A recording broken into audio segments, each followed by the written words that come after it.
ॐ वाङ् मे मनसि प्रतिष्ठिता मनो मे वाचि प्रतिष्ठितम् आविराविर्मयेधि वेदस्य आणीस्तः श्रुतं मे मा प्रहासि अनेनाधीतेनाहोरात्रान् सन्दधामि ऋतं वदिष्यामि सत्यं वदिष्यामि तन्मामवतु तद्भक्तारमवतु अवतु माम् अवतु भक्तारमवतु भक्तारम्। ॐ शान्ति शान्ति शान्तिः। हरिः ओम्।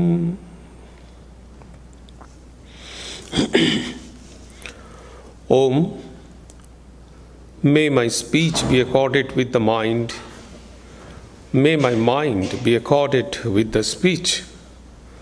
O self-effulgent one Brahman, reveal thyself to me.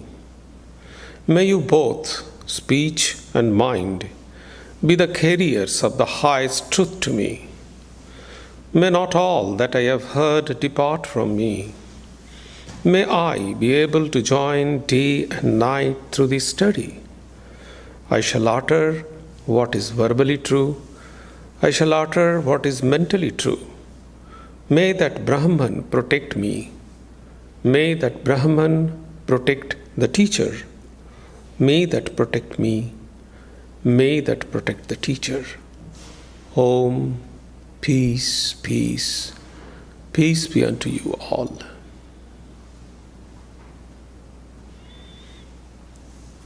Good morning.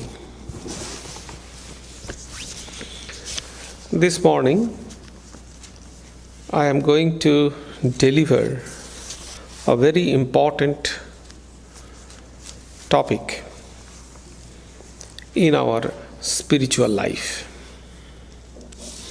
That's the transformation of consciousness. What is the proof of our spiritual advancement? When we were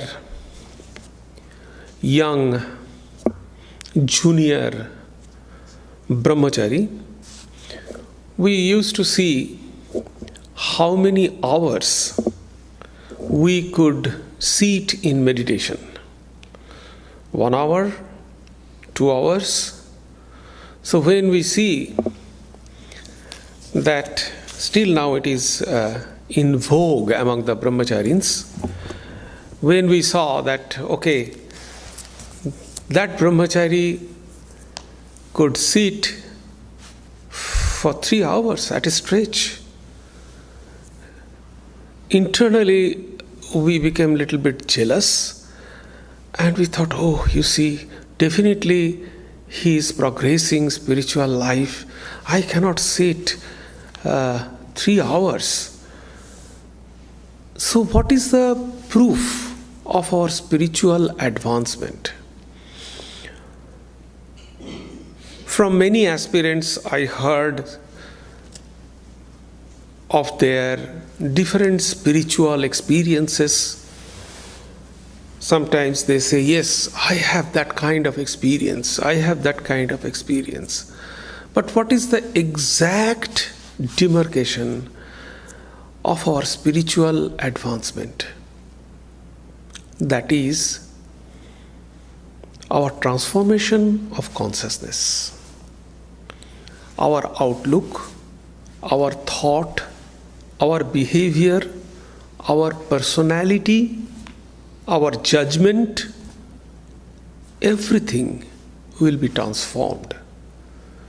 In short, we will become a transformed personality. That's the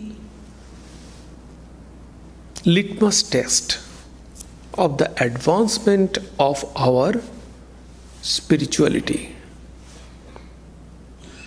It is neither experience nor any kind of vision. And what is the transformation of consciousness? Generally, in Indian philosophy, we use the word consciousness to mean soul, self, spirit, in Sanskrit, Atman. Generally, we use this word to mean consciousness, this. And we know the spirit, soul, self, Atman is eternal. It is not changeable. It is permanent. It is eternal. It is self-effulgent. It is all-pervading. And it cannot be transformed. So why am I using the terminology, the transformation of consciousness? Generally, we use this word, this expression of transformation of consciousness to mean two things. Number one, spiritual enlightenment, and secondly, our transformation that I have just mentioned, that transformation of our outlook, our personality, our behavior, our attitude, our thought, everything. That is called transformation. And how it takes place, that is the topic of my talk in this morning. It is just like our personality, according to Indian philosophy, is set in a vertical fashion, in a vertical direction. And the spirit or the power or the consciousness or the Atman, it is just like an electricity. Take this example, very gross example. If I set some bulbs, one is red color bulb, one is yellow, green, white, and we set it in a vertical direction, and there is an electric connection. So when the electric connection is connected with the white bulb is white, the light is white. When it is connected with the red bulb, the light is red. And accordingly, from the top to bottom, when we connect the light, connect the electric connection, and the light illumines. So that is the normal procedure. Exactly in the same way, we have different personalities. And when the spirit or light or power or energy of Atman, I would say the light of Atman, falls on a particular set of our personality, then that set activates and work in this way. In different philosophical schools, Indian philosophical schools, they describe in different expression this kind of setting, vertical setting of personality. As for example, this is not our topic, just I am explaining. Just as for example, Vedanta says that there are different seeds. In Sanskrit, it is called kosha. Different koshas are there. Like Annamaya kosha, the basic level set. It is like a bulb, I would say. the basic level, and that the function of that level is eating, enjoying, merrymaking. That is the thing. The second layer is a kind of energy, workaholic. Some people are workaholic. They don't bother about what they are eating, what they are wearing, how they are enjoying their life. They like work. Few people, the higher level is at the aesthetic level. Few people are little bit introvert.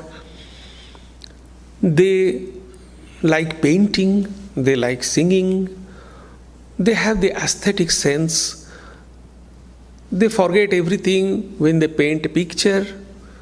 So this kind, they do not bother also about what they are eating. So there are different levels. So when our light of Atman falls on a particular level, that level activates. And according to the nature of that level, it works.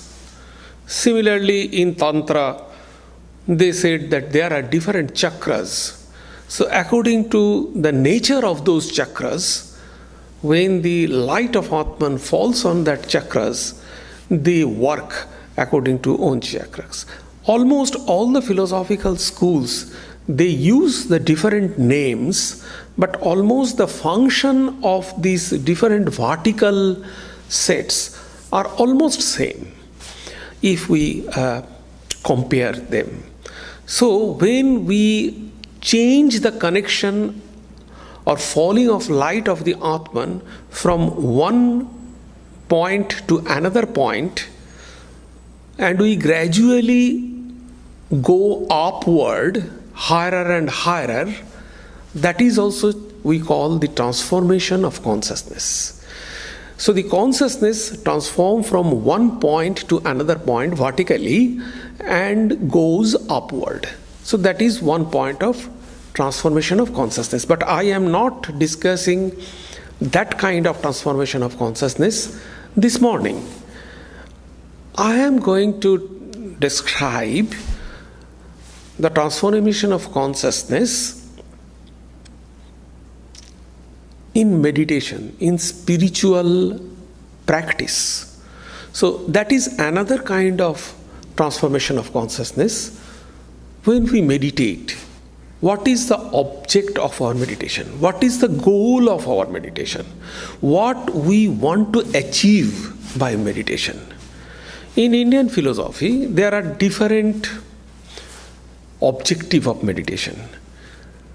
We see to reduce stress, that is the one objective of meditation. To keep our health fit, that is another kind of objective of meditation. So there are different objectives of meditation, but the spiritual personalities, the ancient Indian spirituality, they suggest the realization of God or liberation. That is, liberation means in Indian concept, they believe in rebirth. So going out of the vicious cycle of rebirth, that is the main goal of spirituality. And how? By realizing or experiencing God, or by realizing Atman or self. That is the object. So how can we realize that? What is the nature of realizing this object of meditation or realization of God? That is the transformation of consciousness. Again, that is the transformation of consciousness. I can think how transformation of consciousness, how is that transformation of consciousness? Let us see an ordinary person. His or her meditation is closing their eyes and we think some object of our meditation. And it is nothing but remembering, the remembrance, memory. So we saw some object and we are meditating or trying to concentrate on that object. So if you think carefully, this is nothing but remembering, or we are trying to browse our memory. So this is the meditation of ordinary person. But in advanced case, what happens? Gradually, the aspirants, they feel the divine presence in the object of meditation. And slowly, they found that the object of meditation is become alive, very bright, effulgent. Slowly, these are those who are realized person from their experience and from the scripture. Scripture is the authentic testimony of the realized person. So from the scripture, we found that this is the realization, and finally the imagination gives way to real vision, in which the aspirant perceives the subtle spiritual essence of deity or God. This is the last stage of meditation. And Ramanuja, the great master of spirituality of qualified Bonism school, one of these philosophical schools of India, he says that this state is called Paragyana. Another great spiritual master, Madhva, he said it is Paroksha Jnana.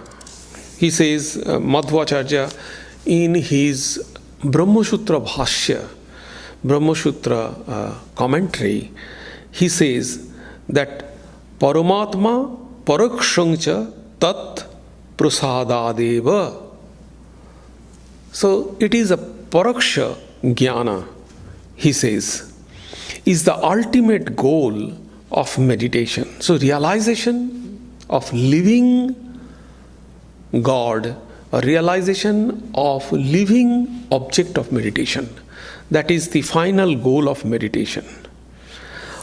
But all the bhakti teachers, they agree that this direct vision of deity is possible only when we receive the grace of God. Unless grace, no realization, no visualization is possible. Madhvacharya says that even if a person is otherwise qualified for vision, he or she cannot have it unless the Lord reveals himself out of his or her mercy. He says that Jivo Gyanayo Opi Sravonadi Manopi No Shaktya Bhagavanta Pashyanti Kintu Tat Prasada Deva. Very clearly, no Swasvakta. It is not possible for him himself to see. Bhagavanta Pashyati cannot see God. Swasvakta. Swa means own. Own power. Swasvakta. Bhagavanta Pashyati Kintu.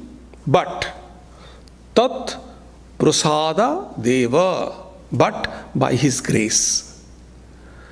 So cannot see God by his sight. But our discussion, our purpose of this talk is not the grace of God, but what is the psychological function or the human effort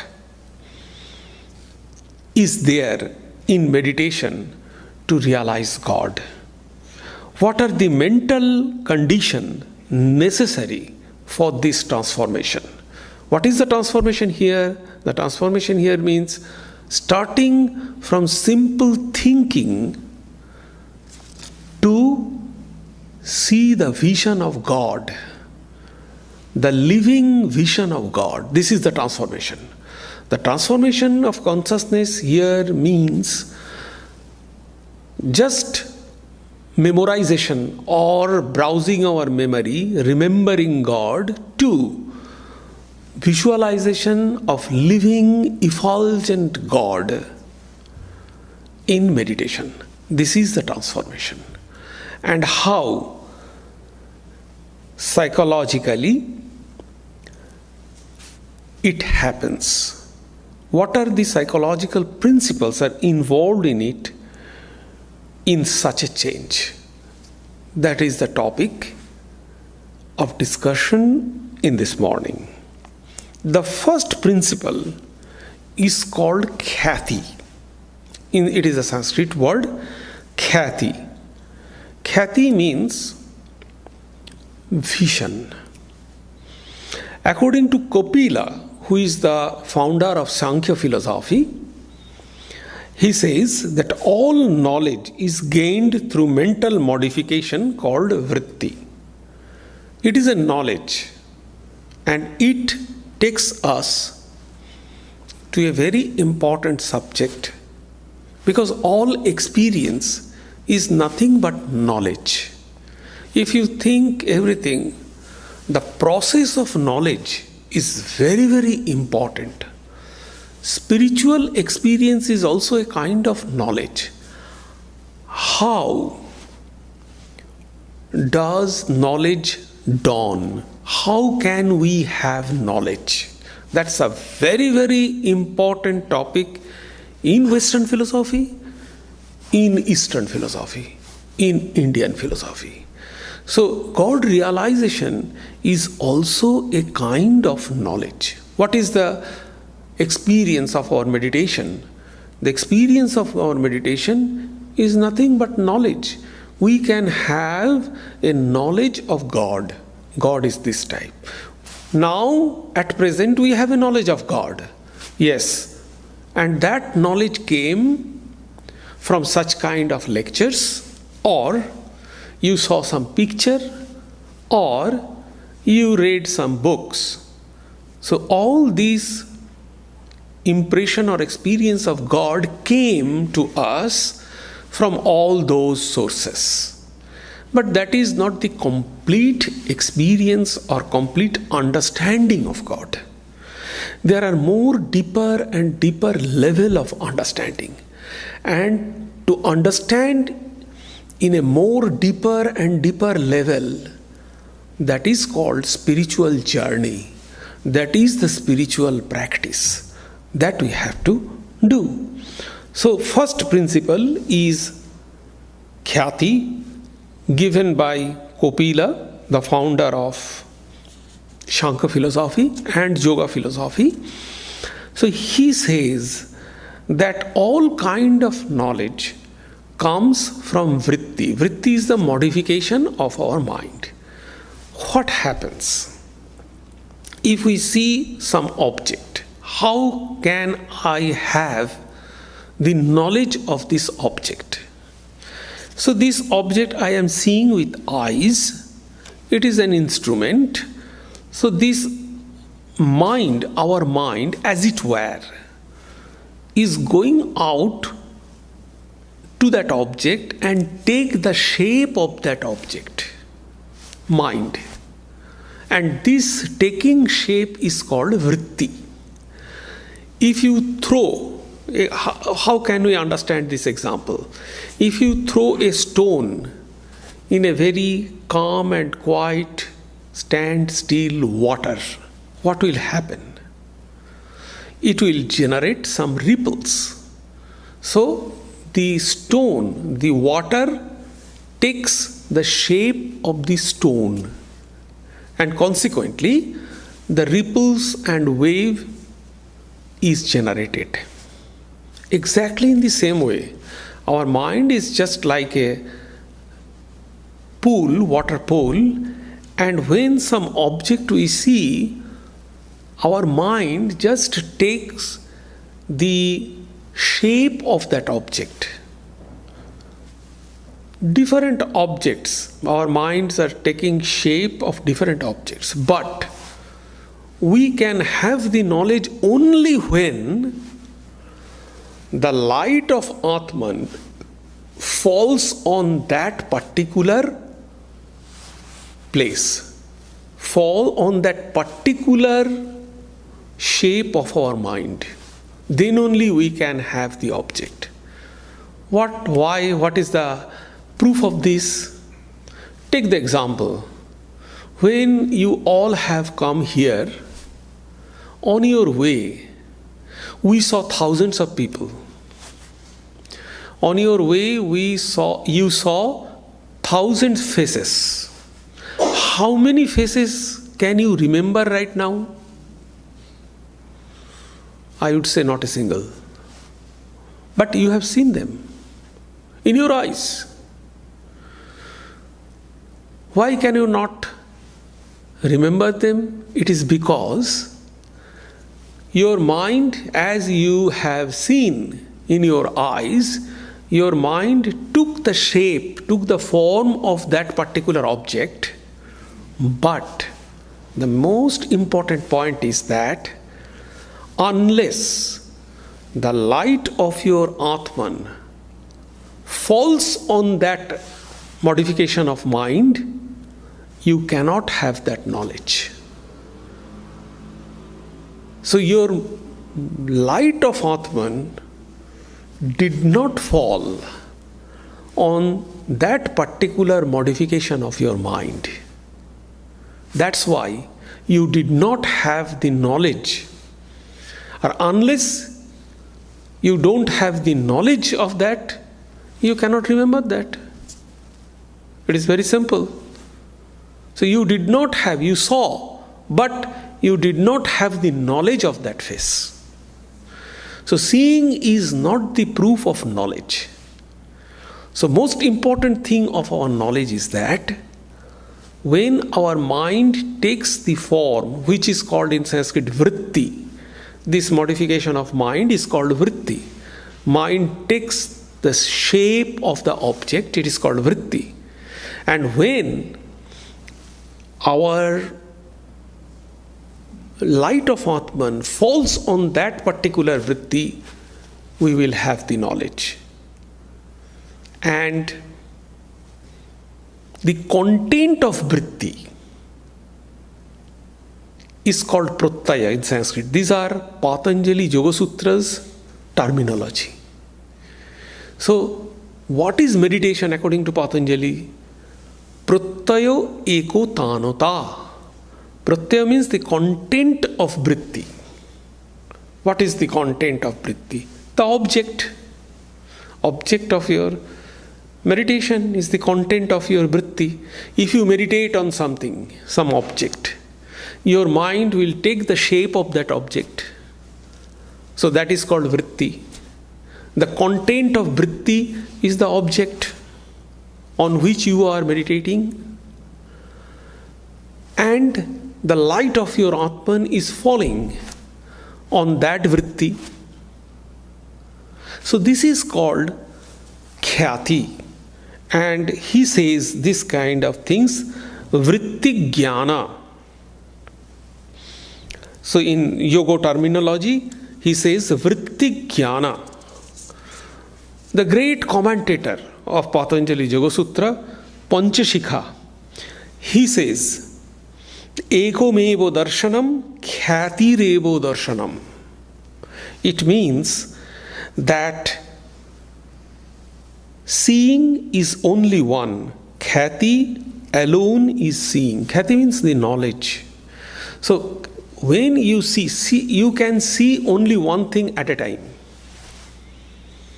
You can have knowledge of one thing at a time. Ekumevo darshanam. You can see only one thing. Khyatirevo darshanam. So what you are seeing, that you will have the khyati. And when you have the khyati, then you have the knowledge. So this is the process of knowledge. Meditation, actually Vedanta accepts this process of meditation. So meditation is the same process.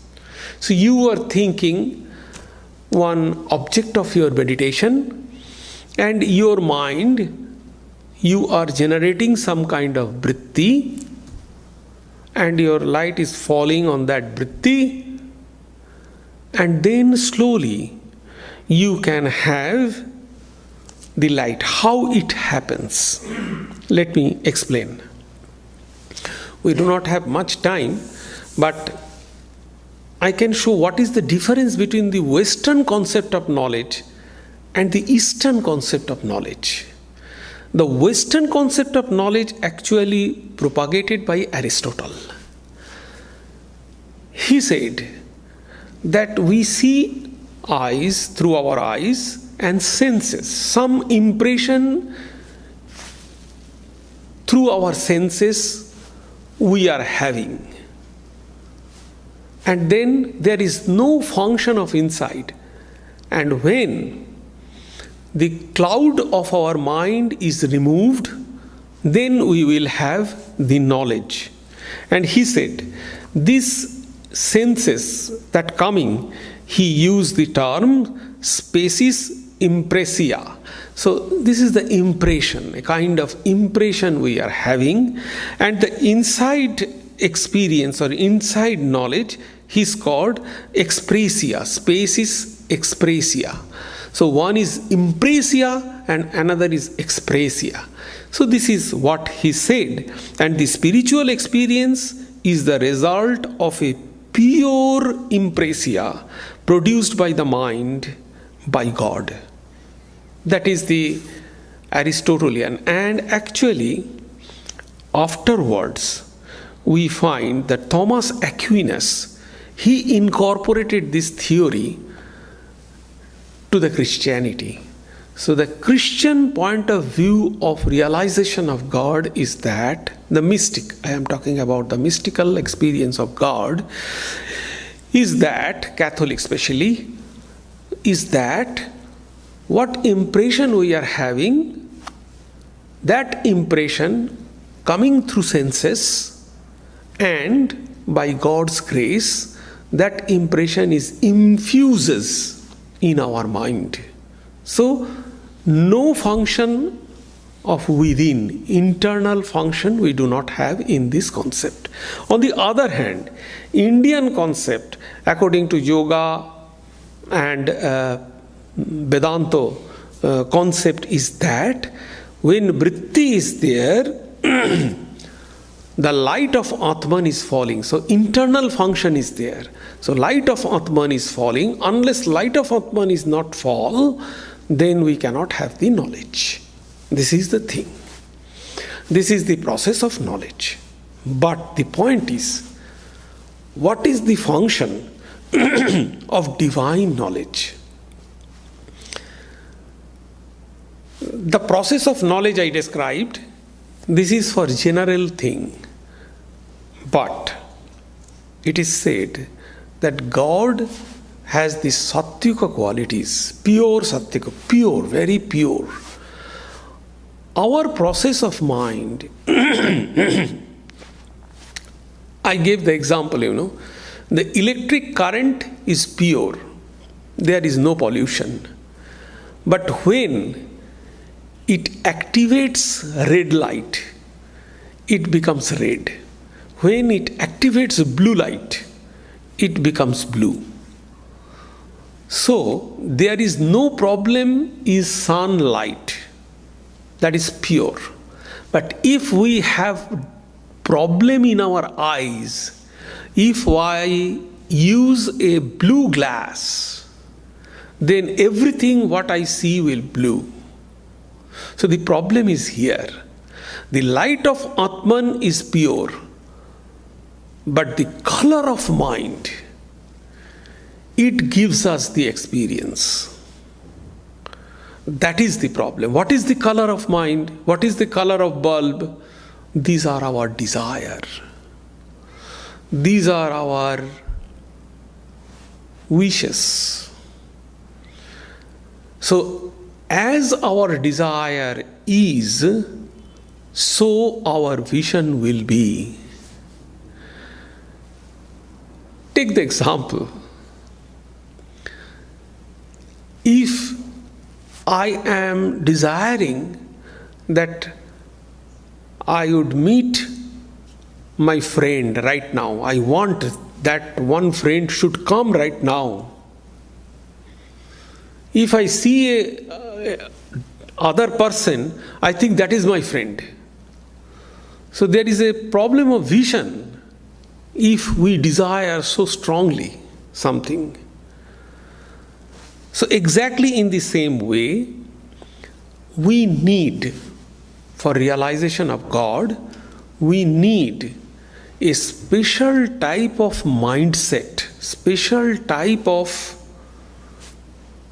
mind to realize God, because God is so pure and it is so special that for this normal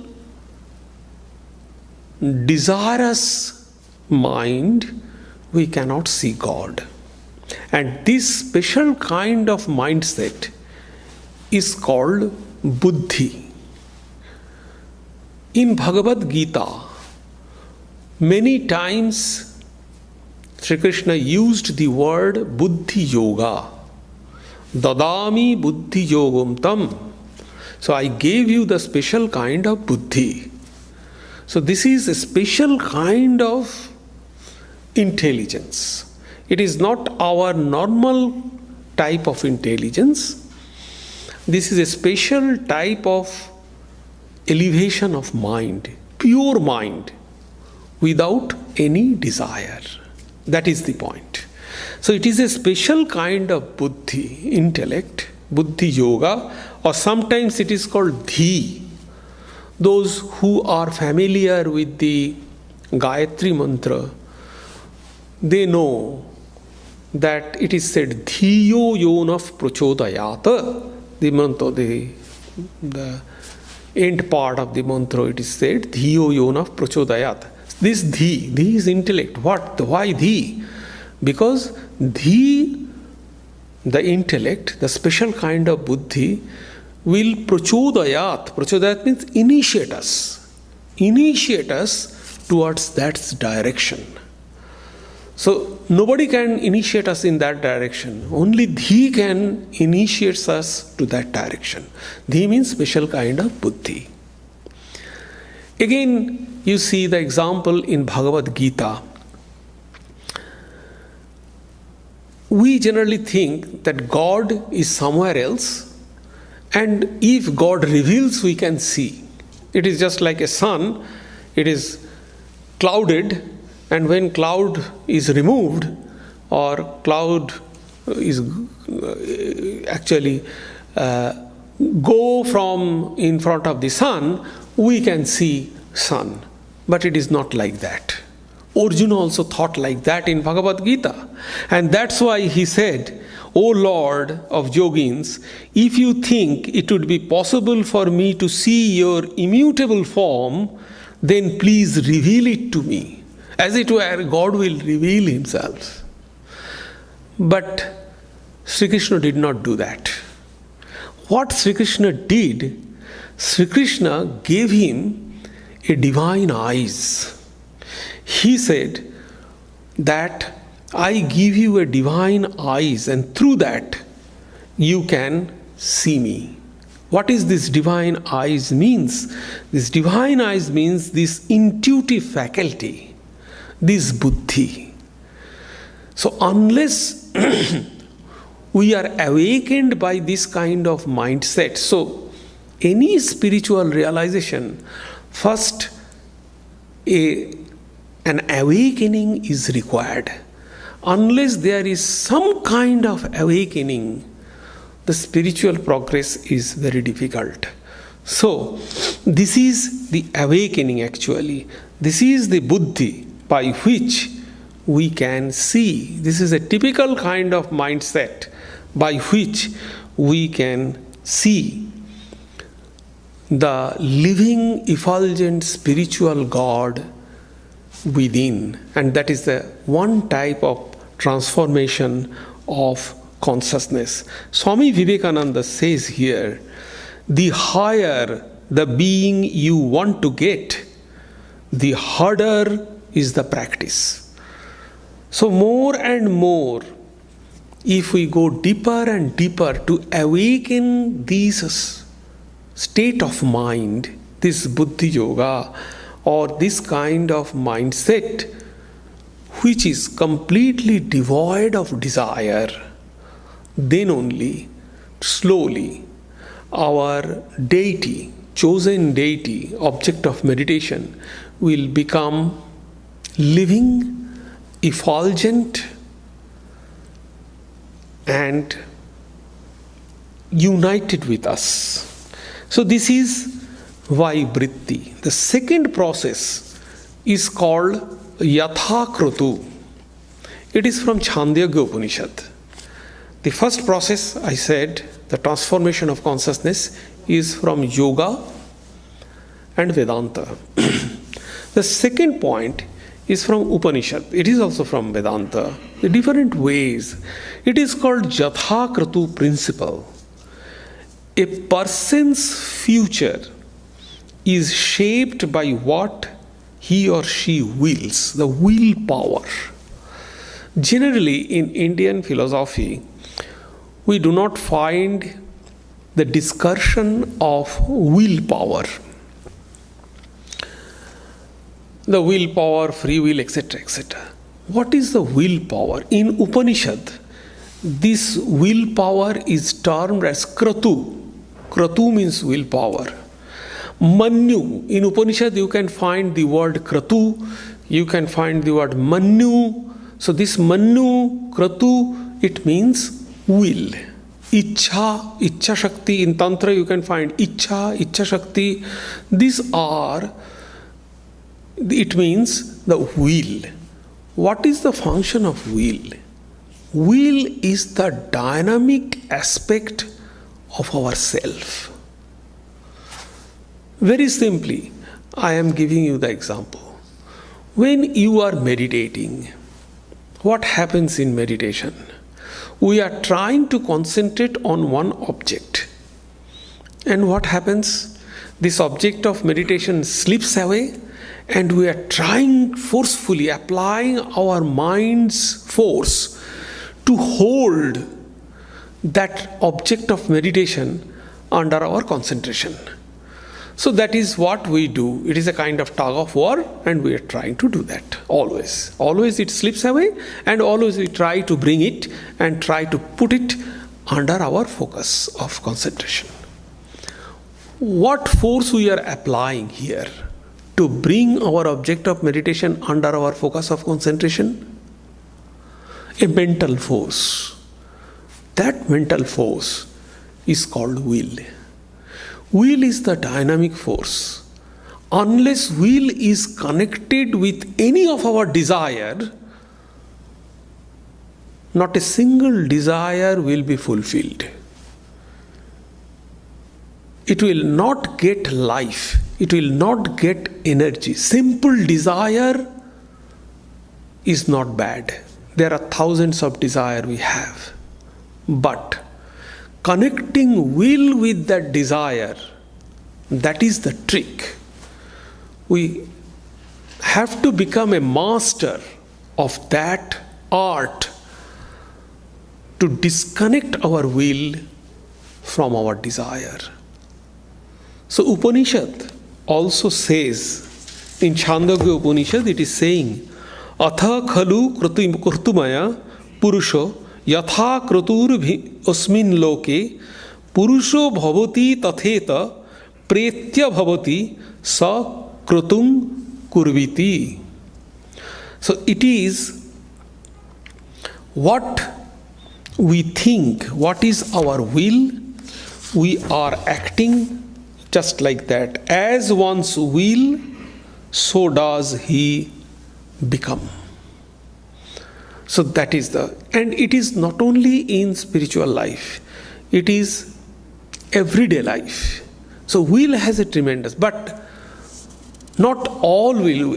We have so many will, we have so many whim and desire, so many things we have. But those are not the kratu. Those are not will.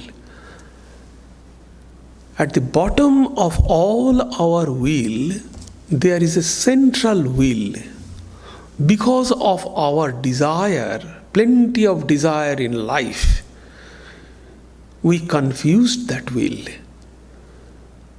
We are unable to identify that underlying main will. And that is our will actually.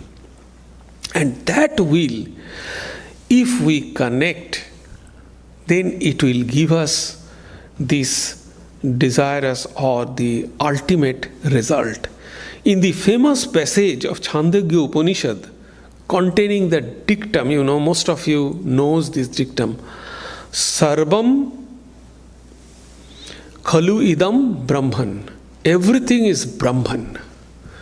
When in Chandogya Upanishad this famous dictum has been uttered, then it is said, it is asking the question, how to do this? Immediately the question was asked. We know, you are telling, yes, Sarvam Khalu Idam Brahma. Everything is Brahman. Everything is God. But how to know this? How to practice this to realize that? Then the answer is given. The Upanishad says, by fixing your will, kratu, a person is what he wills. What he wills here, he will attain in the next world. So this is the main point. So we have to understand the will. It has a tremendous power. But unfortunately, it is mixed with all kinds of desire. And we are unable to find the real will, the real power of that. So it is polluted. It is difficult to find out because the central will, it is diverted thousands of things. So you are one-pointed. In Bhagavad Gita also, Sri Krishna says that realized person or the enlightened person, they have one-pointed will. This one-pointed will is very important. How this one-pointed will come? If you can eliminate all other impurities from that central will, then it will come one-pointed. And it has a tremendous power. So this is, Upanishad says, the next point, that if we can connect will with our chosen deity and then we can meditate, so then only meditation becomes effective only when it is supported by proper kratu, proper will. Otherwise, meditation becomes a futile exercise and often ending up in sleeping. So this is another question of the devotees. Maharaj, when we sit for meditation, immediately I merge into sleeping, dozing. Why it happens? Okay, definitely one of the causes is tiredness. But the second cause is that our will is not properly directed. If we have a strong will, without any kind of desire, then only we will become alert. And so it is a kind of power drill cutting through all veils of ignorance and penetrating into the luminous realm of the spirit. In such a powerful will that transforms our meditation into a super sensuous perception. So simple memorization will transform our consciousness into a living presence of God, effulgent God within us. The third principle is the word. And this power of word, we know there is a tremendous power of word. Simple example. One of my friends told me, such thing happened and you have to take action. Immediately I inspired. Yes, that thing happened and I have to take action. And when I jumped into that action, for taking that action, it will be a mess, and so many things happened, and it is so bad ending.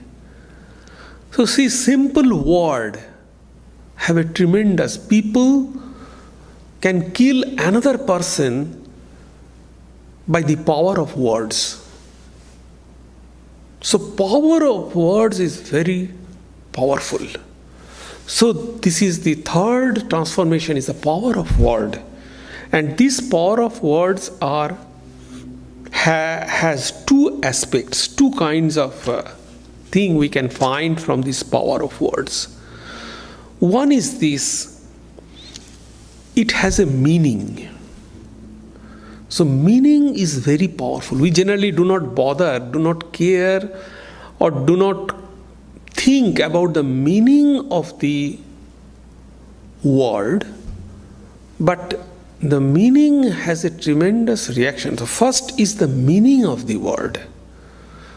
It is a beautiful science actually. If I say that is a tree, immediately the knowledge of tree comes in our mind. We can understand, okay, that is a tree. A picture of a tree comes in our mind from the word. How it comes?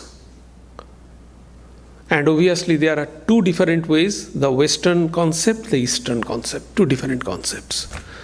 The Eastern concept is that when the word tree comes, first meaning comes in our mind and then it goes to the object. We do not care, we do not notice that. But the first comes the meaning. So meaning has a tremendous power in this.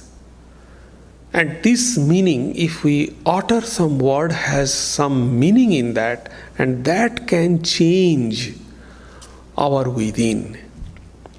And other aspect of this word is a mystical power, which is called mantra. It has a mystical power in that.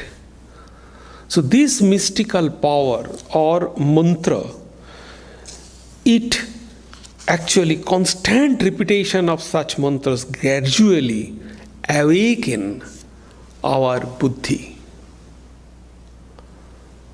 But the awakening of this buddhi yoga, sometimes it is called Baboshayamitmika buddhi. In Bhagavad Gita it is said. All these are kind of mental state, awakening buddhi. How can you understand that? This understanding capacity.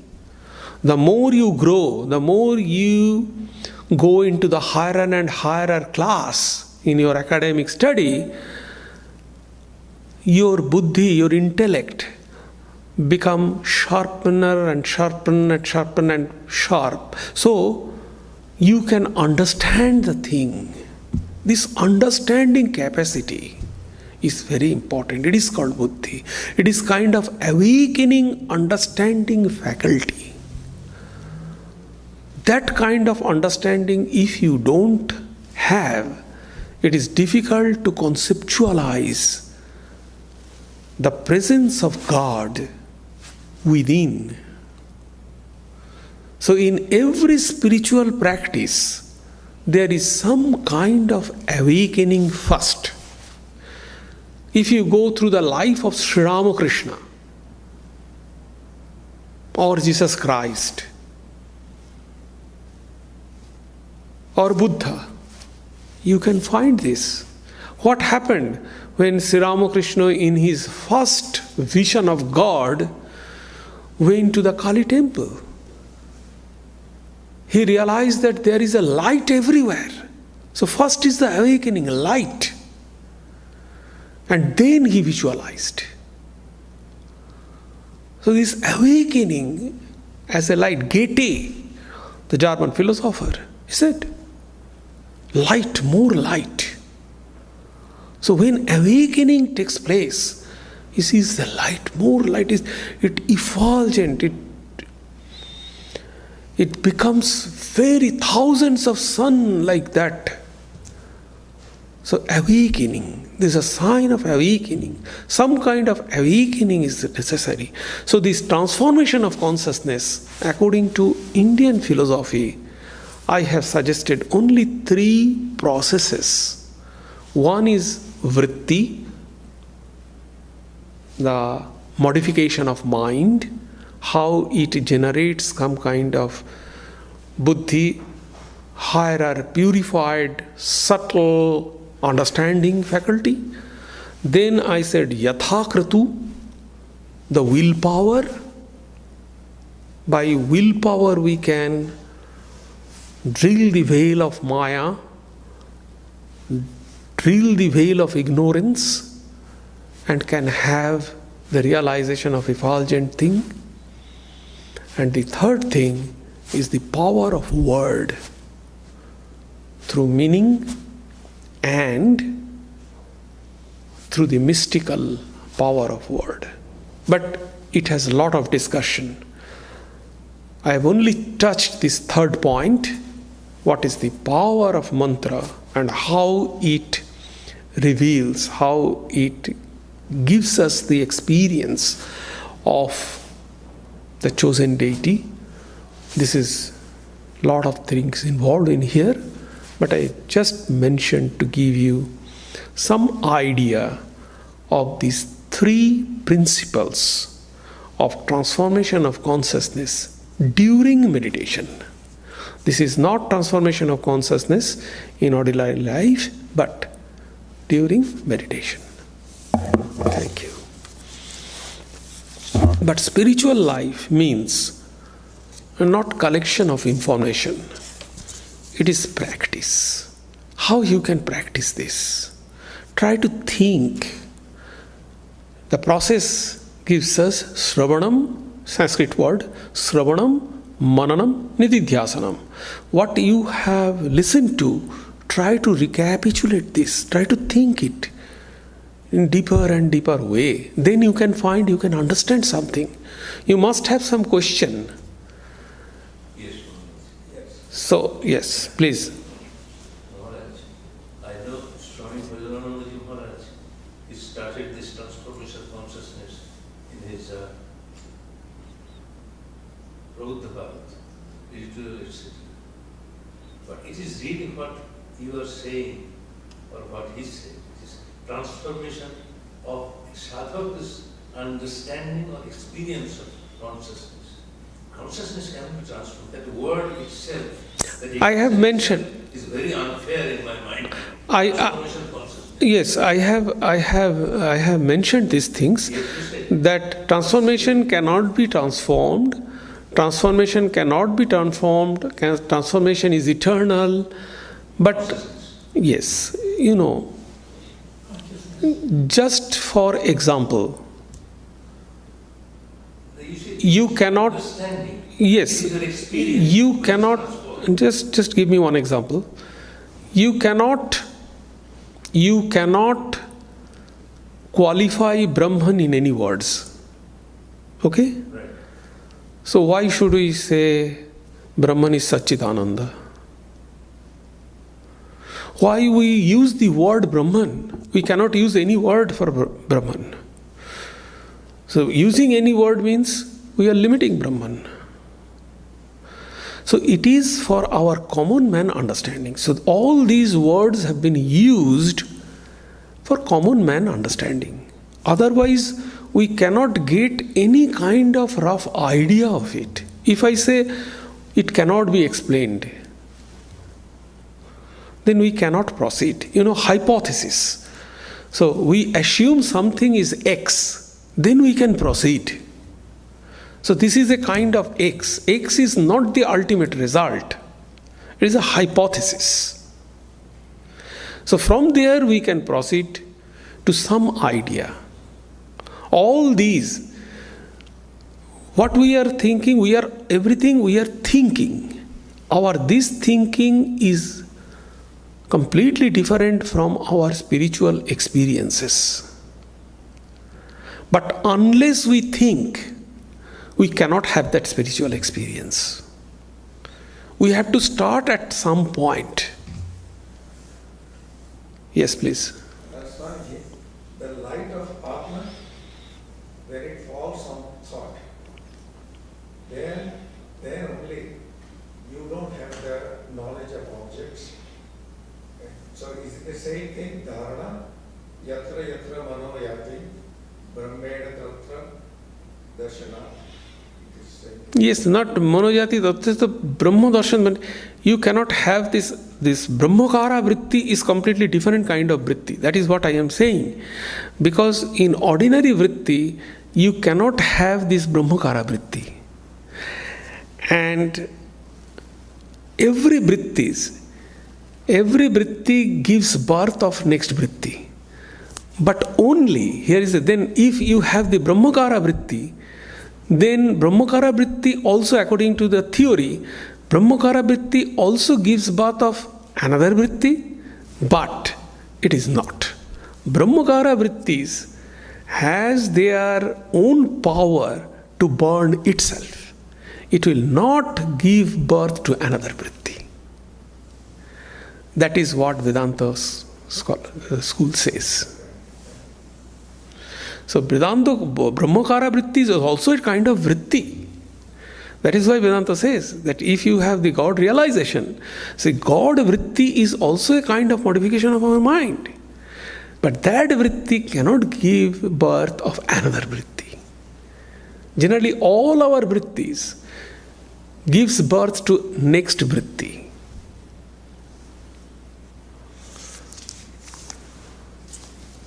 Okay. Om Sarve Bhavantu Sukhinah Sarve Santu Niramaya Sarve Bhadrani Pashyantu Ma Kaschid Dukkham Apnuat Sarvastarotu Durgani Sarvo Bhadrani Pashyatu Sarva Sadbuddhim Apnotu Sarva Sarvatra Nandatu Durjana Sajjano Bhuyat Sajjana Shantim Apnuat Shantamuccheti Bandhebhyo Muktaschanyan Vimochayet. May all be happy. May all enjoy good health. May all see happy events. May all be freed from miseries. May all be freed from dangers. May all realize what is good. May all be actuated by noble thoughts. May all rejoice everywhere. May the wicked become virtuous. May the virtuous attain tranquility. May the tranquil be free from bondages. May the freed make others free. May the Supreme Spirit, the presiding deity of all sacred activities, be satisfied. For He being pleased, the whole universe feels satisfied. Om, peace, peace, peace be unto you all.